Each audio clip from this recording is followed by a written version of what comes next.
ഇപ്പോഴടഞ്ഞ അധ്യായം. ചർച്ച നടത്തും, ഇതൊരു രാഷ്ട്രീയ ലക്ഷ്യം ഉണ്ടായിരുന്നില്ല എന്നാണ് പറഞ്ഞത്. അടഞ്ഞ അധ്യായമല്ല എന്നാണ് തുഷാർ പറയുന്നത്. അത് തുഷാറിന്റെ അഭിപ്രായം. ഞങ്ങളുടെ അഭിപ്രായം അങ്ങനല്ല. ചർച്ച ഇവിടെ കൊണ്ട് അവസാനിച്ചു, ചർച്ച നടന്നിട്ടില്ല, ഇനി ഒരു ചർച്ചയ്ക്ക് ഞങ്ങൾ തയ്യാറില്ല എന്നാണ് പറഞ്ഞത്. രാഷ്ട്രീയ ലക്ഷ്യമില്ല എന്നാണ് അവർ പറയുന്നത്. രാഷ്ട്രീയ ലക്ഷ്യമില്ല. അതുപോലെ ഞങ്ങൾക്ക് ഇതിനകത്തൊരു കാര്യമാണ്, ഈ SNDP NSS ഐക്യത്തെ പറ്റി ആലോചിക്കുമ്പോൾ NSSന്റെ അടിസ്ഥാന മൂല്യങ്ങളായ രണ്ട് കാര്യങ്ങൾ. SNDP അടക്കമുള്ള സമുദായങ്ങൾ മതവിഭാഗങ്ങളോടും സൗഹാർദ്ദത്തോട് കൂടി പോകുന്ന ഒരു രീതിയെ ഞങ്ങൾ എടുക്കത്തുള്ളൂ. ഞങ്ങൾ ആരെയും മാറ്റി നിർത്തുകയില്ല. രാഷ്ട്രീയമായിട്ട് ഞങ്ങൾക്ക് ഒരു പാർട്ടിയില്ല, ഒരു പാർട്ടിക്കും എതിരുമല്ല. ഈ കാര്യം ഈ ഐക്യം കൊണ്ട് നടക്കുകയില്ല എന്നുള്ളത് ഞങ്ങൾക്ക് ബോധ്യമായി.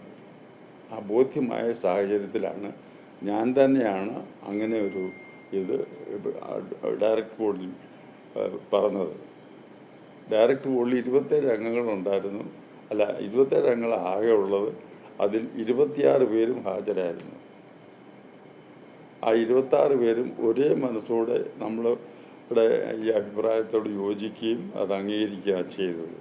അതുകൊണ്ട് ഇനിയൊരു ചർച്ചയ്ക്ക് ഇങ്ങനെ അത് സൗഹാർദ്ദത്തിനൊന്നും ഇത് കുറവില്ല.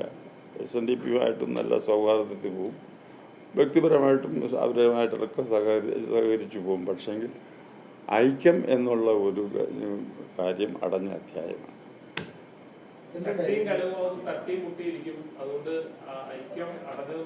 അത് അവരുടെ അഭിപ്രായം. ഇവിടെ അങ്ങനെ തട്ടിയും മുട്ടിയൊന്നുമില്ല. എന്താ അതെനിക്കറിഞ്ഞൂടാ. അത് അവരോട് ചോദിക്കണം, എന്താ ഇങ്ങനെ ഉറച്ചിരിക്കുന്നത്. നമ്മൾ വേണ്ടെന്ന് പറഞ്ഞാലും നടക്കുമെന്ന് പറയുന്നവരോട് നമ്മളെന്നാ പറയാന്?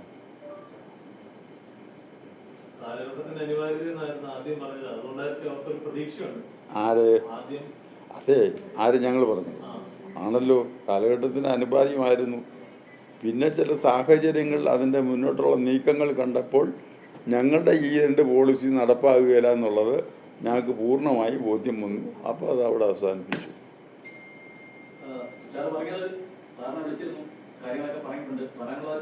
കാര്യങ്ങളൊന്നും പറഞ്ഞിട്ടില്ല. എന്നെ വിളിച്ചിരുന്നു, ഞാൻ വരാം, അങ്ങോട്ട് വരാമെന്ന് പറഞ്ഞു. എന്നിട്ടും 3-4 ദിവസം കഴിഞ്ഞിട്ടാണ് ഞാൻ ഈ സ്റ്റേറ്റ്മെന്റ് കൊടുത്തത്. നിങ്ങൾക്കത് കഴിഞ്ഞ ദിവസം തന്നത്.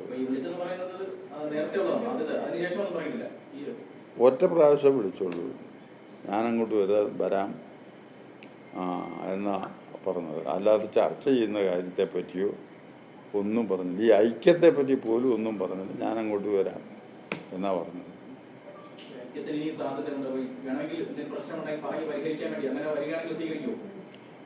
ശരി, എന്താ ഈ പറയുന്നത്? ഞങ്ങൾക്ക് ഒരു വാക്കേ ഉള്ളൂ, ഞങ്ങളത് തീരുമാനിച്ചിട്ടുണ്ട്. ഞങ്ങൾക്ക് വേണ്ടത് എല്ലാ മതങ്ങളോടും സമുദായങ്ങളോടും സൗഹാർദ്ദമാണ്. ആ സൗഹാർദ്ദം നടപ്പാകുകയില്ല ഈ ഐക്യം കൊണ്ട് എന്ന് ഞങ്ങൾക്ക് രാഷ്ട്രീയ കാര്യത്തിലും എല്ലാ രാഷ്ട്രീയ പാർട്ടിയോടും ഒരേ സമീപനമാണ്. ഈ 2 കാര്യവും ഈ ഐക്യം കൊണ്ട് നടക്കുകയില്ല എന്ന് ഞങ്ങൾക്ക് ബോധ്യമായത് കൊണ്ടാണ് ഞങ്ങൾ വേണ്ടാന്ന് വെച്ചത്.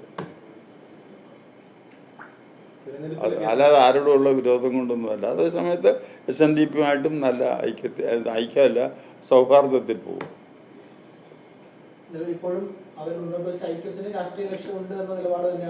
അല്ല, ഞങ്ങൾക്ക് ബോധ്യമായത് അങ്ങനെ വെച്ചാൽ പിന്നെ ചർച്ചയ്ക്ക് ഇത്രയും ഭൂകമ്പം ഇളകിയിട്ടും ഉണ്ടായിട്ടും ഒരു ചർച്ച എന്ന് പറയുന്നത് നടന്നില്ലല്ലോ, ഇല്ലേ? ആ ചർച്ചയ്ക്ക് വേണ്ടി വളരെ ലേറ്റായിട്ടാണേലും വരുന്നത് അദ്ദേഹത്തിൻ്റെ മകനാണ്. എനിക്ക് ഇവരെ പറ്റി വ്യക്തിപരമായ യാതൊരു എതിർപ്പുമില്ല. ആ ആള് എന്ത് പ്രതിനിധാനം ചെയ്യുന്നു എന്നുള്ളതാണ് നമ്മുടെ ഇത്. അതിനകത്ത് രാഷ്ട്രീയമുണ്ട് എന്നുള്ളതാണ് ഞങ്ങൾ വെച്ചുകൊണ്ടാണ് ഞങ്ങളുടെ പദ്ധതി നടപ്പാകുകയില്ല ഈ പറഞ്ഞ 2 കാര്യം. അതുകൊണ്ട് ഞങ്ങൾ വേണ്ട എന്ന് വെച്ചു.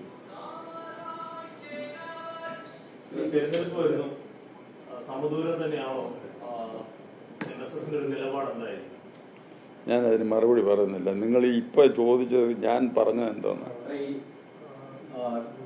തുഷാർ വെള്ളാപ്പള്ളി BDJ's-ന്റെ നേതാവാണെന്ന് നമുക്കെല്ലാം നേരത്തെ അറിയുന്ന കാര്യമാണ്. പത്മ അവാർഡാണോ സത്യത്തിൽ നമുക്ക് ഒരു രാഷ്ട്രീയ ലക്ഷ്യമുണ്ട്, നീക്കത്തിന് പിന്നിൽ രാഷ്ട്രീയമുണ്ട് എന്ന് നമുക്ക് തോന്നാൻ പ്രധാനപ്പെട്ട കാരണം ഈ പത്മ അതെ, എനിക്കൊരു വിരോധമില്ല കാര്യത്തിൽ. അദ്ദേഹത്തിന് കൊടുത്തത് നല്ല കാര്യം, ഞാൻ അതിനെ ഒന്നും എതിർക്കുന്നില്ല. പക്ഷെ ഇതിനകത്തെല്ലാം ഒരു രാഷ്ട്രീയ കളിയുണ്ട് എന്ന് ഞങ്ങൾക്ക് ബോധ്യമായെന്ന് ഞാൻ പറഞ്ഞു. കൊടുത്തതിനെ പറ്റിയൊന്നും ഞാൻ പറഞ്ഞില്ല, തെറ്റായി പോയെന്നോ ഒന്നും പറഞ്ഞില്ല. അത് ഉചിതമായിട്ട് തന്നെ ആയിരിക്കട്ടെ. ഐക്യത്തിന്റെ വാതിൽ അടയ്ക്കുന്ന പ്രശ്നമേ ഇല്ലെന്നാണ് തുഷാർ പറയുന്നത്. അല്ല, അത് ഞങ്ങളങ്ങോട്ട് ചെന്നിട്ട് വേണ്ടേ തുറന്നിട്ടാലേ ഞങ്ങളങ്ങോട്ട് ചെല്ലണ്ടേ? അതോ ഐക്യത്തിന് ഞങ്ങളില്ല, ബാക്കി എല്ലാ കാര്യത്തിനും അവരോട് സൗഹാർദ്ദമായിട്ട് തന്നെ പോകും.